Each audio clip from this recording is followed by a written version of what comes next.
Once again, welcome back to the channel. This is one of our Moto GPX FSE250E, which means it has the bigger wheel setup. They also have one that has smaller wheel setup. Kind of confusing. So GPX Moto, this is the 250E, one of my more favorite bikes from their lineup. Not because it's really anything special in one area. It's that this is a $4,000 bike. I think it's like $4,300 or something stupid. So pretty much can be shipped to your house for under $5,000 for sure. And really makes a really awesome bike for the price. Now, yeah, it's a 250. But, you know, it's got a really good, capable suspension that's fully adjustable for rebound, compression, and I forget the other one. It even has air bleeders on the forks. So they're actually quite good, too. It's not super gimmicky, because sometimes, you know, some people ask about the Chinese stuff. I actually think these are very good setup suspension. The engine is a 250cc. I think this one is made by the other Chinese brand. I always forget. It's not Longsin. I think it's one of the others. You have to forgive me. I can't remember the name. But essentially, this is a motor pretty commonly used in scooters, except they put a high compression jug on top of it with a bigger piston. And you know what? It works. It feels a lot like an old XR250R. And the great thing is GPX, to keep the cost down, they build them on the same platform as the 300, the 450, the TSE 250R, the TSE 300. Well, that one might have some differences, but basically it's the same platform. That's how they keep the cost down, and they can offer this bike, I think, retails for like No, 4,300. 4,300. Okay, yeah. I think that's about what they sit at. Okay. So I know we got a special deal with them because we work with them. Yeah, I won't say what we paid. yeah, we can't say that, but it was a deal, so just full disclosure, because we work with them to kind of get their bikes out there and get ridden, and they've done really good. Otherwise, if they were having issues, we wouldn't even want the headache. Yeah. People always ask, oh, well, you're paid by them, and you know, we're not paid by them. We bought these, and they have to make us money. They have to be rented, and they have to be reliable. If I'm constantly fixing these, that's money. You know, if it's annoying or people don't like riding them, if I don't like riding them, there's no reason that we would keep them. Yeah, because we're not in the business to comp free rides. No, not at all. You know, so on this bike we have set up the Reflex Racing handguards.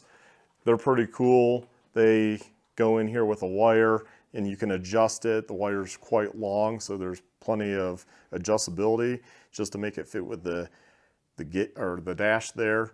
You know, it's exposed a little bit more over here than it is here, and they flex. But they're stiff enough that I can't really show that, but when you do drop it, it does flex. Yeah, if you crash into stuff, like they'll kind of pop down a little bit, but then they move into position. They're not like, they're not so rigid that they break or bend like a lot of the other full wraps out there. So Reflex Racing's a local small American company. He has all of his own stuff CNC'd and made. He had a really good idea with the steel cable design. We have them on a lot of the rentals. I've beat the heck out of them. I'm very impressed. So we support that guy. You know, you make a good product. That's really kind of what you deserve. Otherwise, the bikes are pretty, other than those guards, they're pretty much set up the same as far as we have some sort of hand guards. On the bikes I initially bought, I kind of went with highway dirt bikes because we just wanted to try different stuff at the time. And it's a good product and all, and Paul has supported me through the years. You'll see on the 300 video, they're a little bit different. They're more dual sportish because they have mirrors and stuff. Yeah. And these are more dirt bike type guards, I would say. Otherwise, this bike has plenty of torque. We've seen it go up Mount Bros. Yeah, so we've taken it up single track. We've taken it up large passes. Bros isn't really a pass. It's more of like an ATV trail up to 14,000 feet.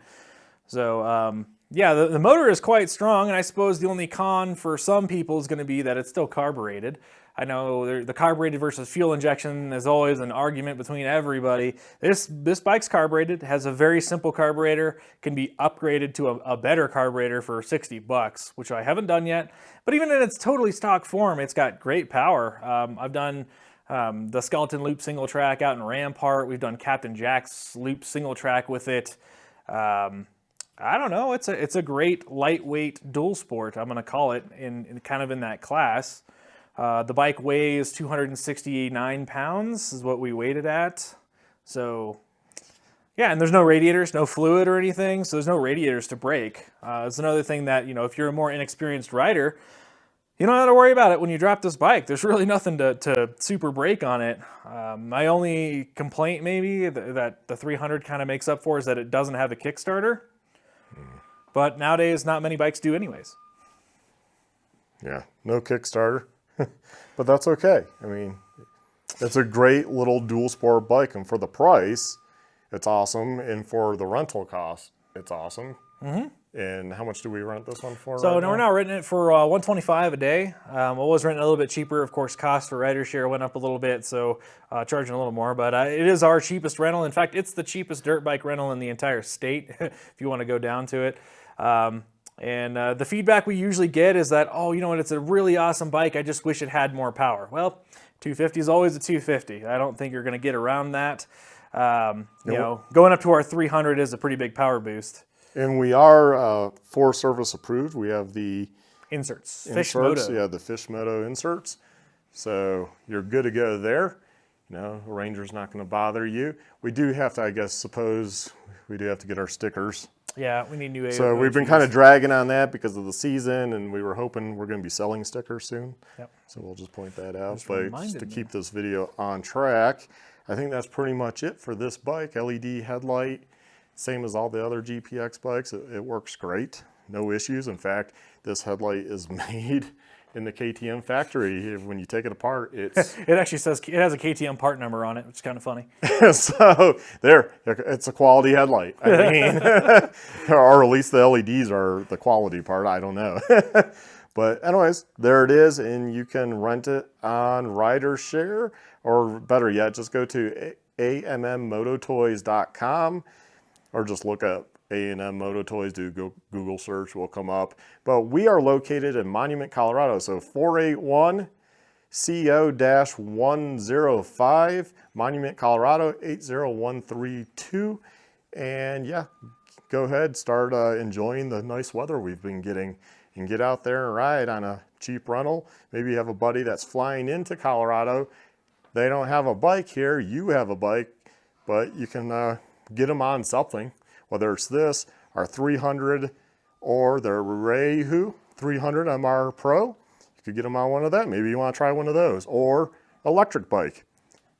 So there we have it. You all take care, stay well, stay safe, my friends. Have a good one. Bye.